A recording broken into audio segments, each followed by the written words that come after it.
guys, and welcome back to my channel. Today I am taking you finally through an organized playroom. I've been wanting to do this for a long time, and especially after the holidays, and then Sydney's birthday is coming right up in a month here. I wanted to get this playroom under control, and I feel like it is finally in a place. I stayed up all night last night while Sydney was sleeping to get things just put where I wanted them to go.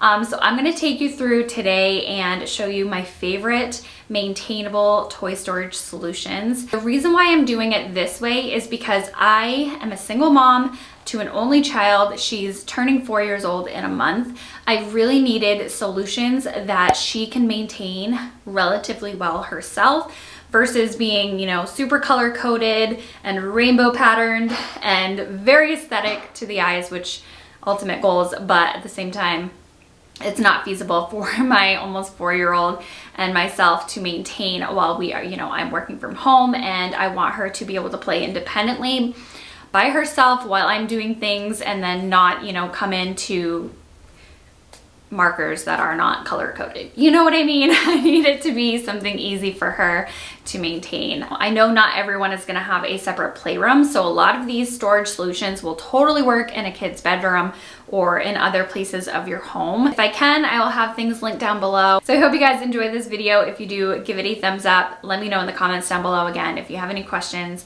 on where anything is from. I'm gonna try my hardest to explain to you throughout this video. So one of my favorite parts of Sydney's playroom are these bookshelves. I always get questions asking about these and what I use. So these are actually picture ledges. These in particular are from IKEA, and they were like $13 or something like that. They have a couple of different sizes. It gets everything up and off the floor, and it's easy to maintain. To me, it just looks nice because they're up on the wall, kind of in a displayed moment, and Sydney can kind of see what books that she has. The thing that I will recommend is if you're going to do a picture ledge, definitely look at the dimensions, because some of them are very narrow and only have like 2 inches here. This one happens to have, I think it's like 4 to 5 inches wide, something like that. I did actually just purchase, since I'm redoing Sydney's bedroom, I did just purchase some acrylic ones from Amazon. I had to look and search and make sure that I had some that were deep enough, because otherwise if it's only 2 inches wide right here, you're gonna not be able to hold any books, and it kind of is not functional. Bookshelves can be pretty large and bulky and take up a lot of floor space, and this just gets them up and off the floor so that I have a whole lot more room, you know, for things like her easel and chairs and just whatnot. It's not taking up a lot of space. So I think we can all agree this is not going to stay organized forever, but this is the way that we usually have it, a system in place where Sydney kind of knows where she can grab certain toys. So in the top basket here, we always have her tea sets and saucers and whatnot. And then in the bottom is always her pans. So her pots and pans and like rolling pin cooking utensils, frying pan, and things like that. So she kind of knows there's a system in place. It's not going to stay stacked. Clearly not going to stay stacked like this, but you know, she does know where to find things and where to put them back. So it's an easy system for her, and I love that this obviously doesn't take up any floor space, and we're utilizing that. Another thing I want to show you is how I'm organizing Sydney's pretend food. So I have a child who just loves to play in her pretend kitchen. She's constantly making food and just pretending with her animals and myself and all of that, but all of her pretend food was just becoming a nightmare. So I was originally keeping them in the baskets they came in, but I just decided I needed to get something a little more functional. So I ended up getting these acrylic bins from Amazon, and it did come in a pack of 2. What I did was measure to make sure, you know, I got a bin that was the right size for her kitchen. So I measured, you know, everything width and depth and whatnot, and these are actually perfect. I ended up just throwing all of her food in the bins, since she does play with this pretty much every single day. It's maintained, it's put away, and then it's hidden in her little kitchen. And then over here, I did keep the baskets because she does like to pretend that she's going to the grocery store. So she can still pretend she's going to the grocery store with her little food baskets in here. So she has her little cutting boards, forks, measuring cups, knives, and spoons. And I just thought that that was a good storage solution since she, you know, does use those. But those are types of things that can kind of get thrown all around and fall through big holes. So I thought that was a good spot for that. And then of course she has her little cash register down there. So things are kind of hidden and tucked away in here, but also organized at the same time so that she knows where things are. And then I'm going to talk about these cube units. So I'm sure most of you have seen them and know about them. I swear by them. They're actually inexpensive, like very inexpensive. What can get expensive is of course the bins, but right now Pillow Fort has a 40% off on the Target app, and I think it's while I'm filming this, and I think it's only available for, I don't know, like a week, another week. So if you want, go ahead and snag these on sale, 40% off. Otherwise, yes, they can get expensive, but they do go on sale frequently, a lot of times around the holidays, because, you know, everyone's looking for toy storage. Last night I went upstairs and this unit right here that had the 4 of them was in Sydney's bedroom, and it just didn't really make a whole lot of functional sense for us because this one upstairs, it held a couple of stuffed animals and then some of them were empty. She doesn't really have toys upstairs. So it made more sense, and I had the space to bring this one downstairs and just combine it. So the canvas ones are probably my favorite. The baskets are okay, but sometimes, you know, they can leave a little bit of like, I don't know, not like dirt and kind of scratchiness. They look aesthetically pleasing, but if I'm being real here, the canvas ones are kind of my favorite, and they're a little bit more flexible. So they do hold quite a bit of toys and like larger toys. So I have it not meticulously organized, but we have designated bins for specific things. And so Sydney kind of knows where all of her dolls are in one bin, like all of her Elsa, Moana, and baby dolls, and then the accessories for the baby dolls. A lot of the other bins have no rhyme or reason, but they do hold a good amount of large toys. Again, these are mostly empty right now because I did add the 4 from last night, which helps us so much. It makes me so happy, but they do hold a good amount of toys, especially, you know, the larger ones like these and whatnot. And this bin has all of her bags, so it has like, you know, she has some Halloween pins that she doesn't want to get rid of, and then all of her backpacks and purses and bags and things. She actually uses these a ton.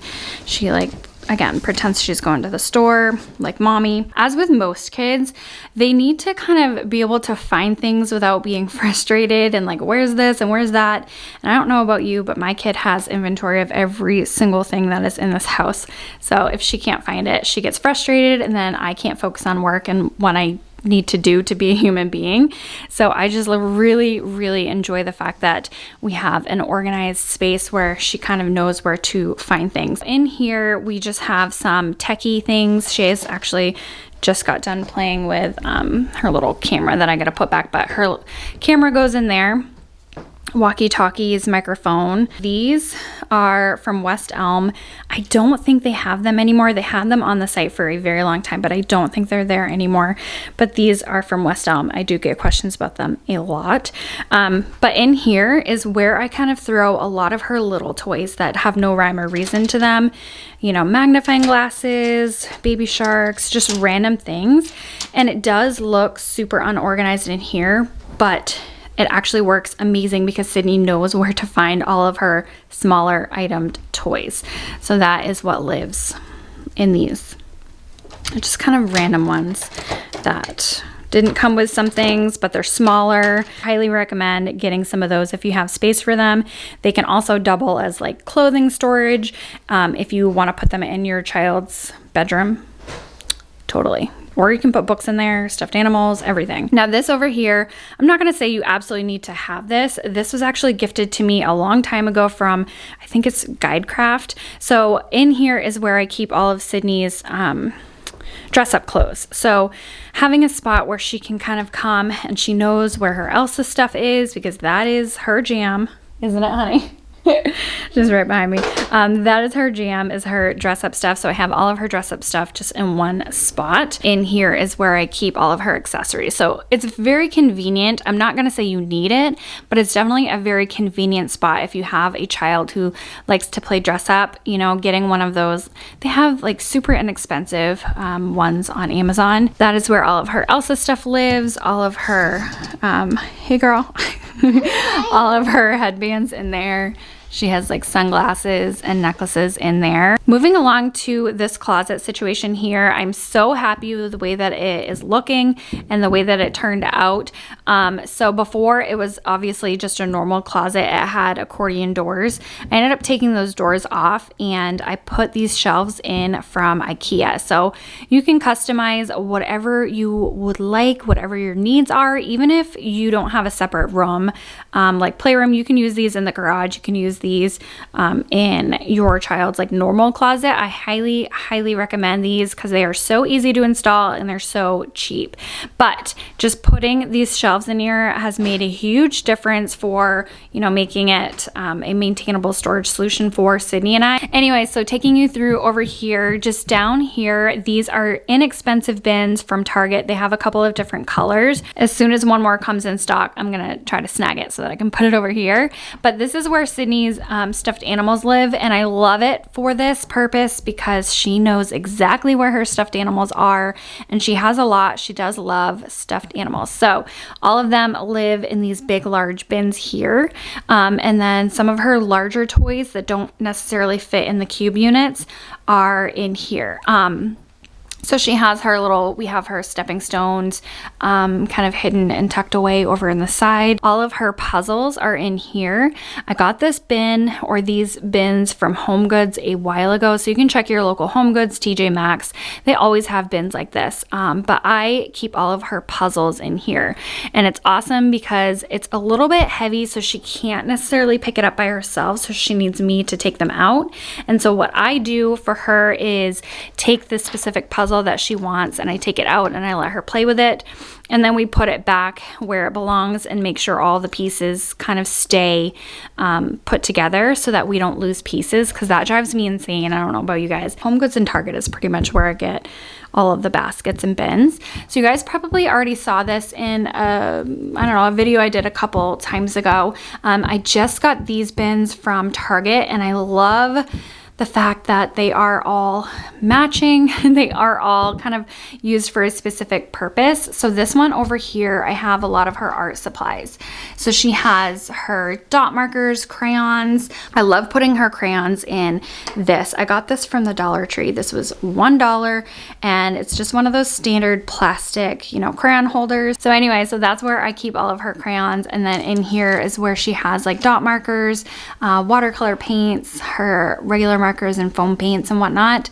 And then that way mommy has to take them out, and since she can't play with those, you know, grab those on her own right now because of messes, I have them up here so that I can grab them for her but then put them back where they belong. And then in this bin right here I have some like rainbow art paper, some, you know, stickers. We have googly eyes, those like, what do you call those? Popsicle stick things. Some of her preschool and arts and craft activities go in here.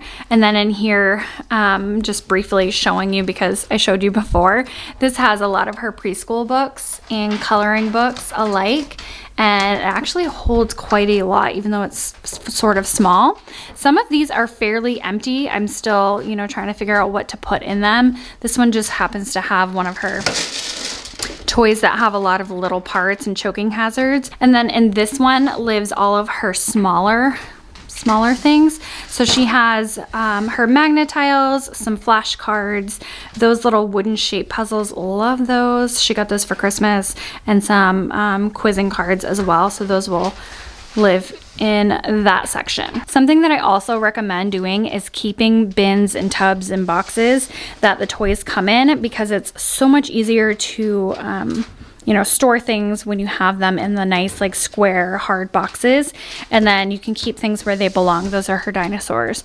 There's a lot of little parts that come with that, so I love keeping the bins that they come with. Moving along to this top shelf of her closet, I love these big plastic Sterilite bins for holding games and Play-Doh things. I need 2 to 3 more of them, but they've been out of stock for like a year, so that's why, you know, you might see some stuff tucked on each side, but I will be grabbing at least 2 more of those, and they're really inexpensive. I think they're like 10 bucks when they're not on sale, but this is what I love them for. They're huge and they store a lot. So this bin right here houses a lot of Sydney's games, and again, with keeping things in the boxes they come in is just a game changer with storage. So in this next bin are all of the things that she needs assistance playing with, all of her Play-Doh, kinetic sand, and all of the accessories that come with them. She has a lot of Play-Doh sets, so I just wanted them to be in one special area. With all of the Play-Doh, you know, sets and all of the accessories, there's a lot to them. So they just live in this big Sterilite bin where we don't lose parts or make messes, right? So again, with keeping the boxes that things come with, I think it's just gonna help with storage solutions and not losing parts and keeping things organized. So you can, of course, get a bunch of clear bins and take them out of the boxes, but this is just how I like to keep things organized the most. If I remember, and as long as they don't stay, you know, as long as they stay not damaged, is where I'm gonna keep things with a lot of the little parts. So I highly recommend doing that. Don't throw away boxes that toys come in. These are actually just hanging on the wall with some command hooks. These are like heavy duty, hold up to 5 pounds. So I don't plan on having super heavy or a lot of things in these bins, but just maybe some, oh, beautiful unicorn. Maybe just some, you know, accessories and whatnot in there. So you can hang baskets and bins. You can get hooks that actually like you can screw into the wall and make sure they're nice and anchored. You can have a bunch of baskets hanging on a rail, you know, like a curtain rod or towel rod or something, and then you have a bunch of baskets there for storage. Or you could also use something like this. This is like a coat rack, and you can hang baskets from here or bows, you know, things like that. All right, you guys, that is gonna do it for today's video. I hope you enjoyed this style of video. Hopefully it gave you some inspiration on, you know, how to organize and tackle the after Christmas clutter and playroom disasters that I'm sure a lot of you can relate to. If you do like videos like these, definitely leave me a comment down below. Don't forget to give this video a thumbs up, and that will let me know what you guys want to see more of. I know a lot of you were saying you wanted help with organization, or you like the declutter and organizing videos, which again, it's just so freeing. I feel like I can take a breath of fresh air. Let's get real though, this playroom is probably not going to look like this ever again in the history of us being in this house. So cheers to that. All right, you guys, I'll talk to you in the next one. Bye.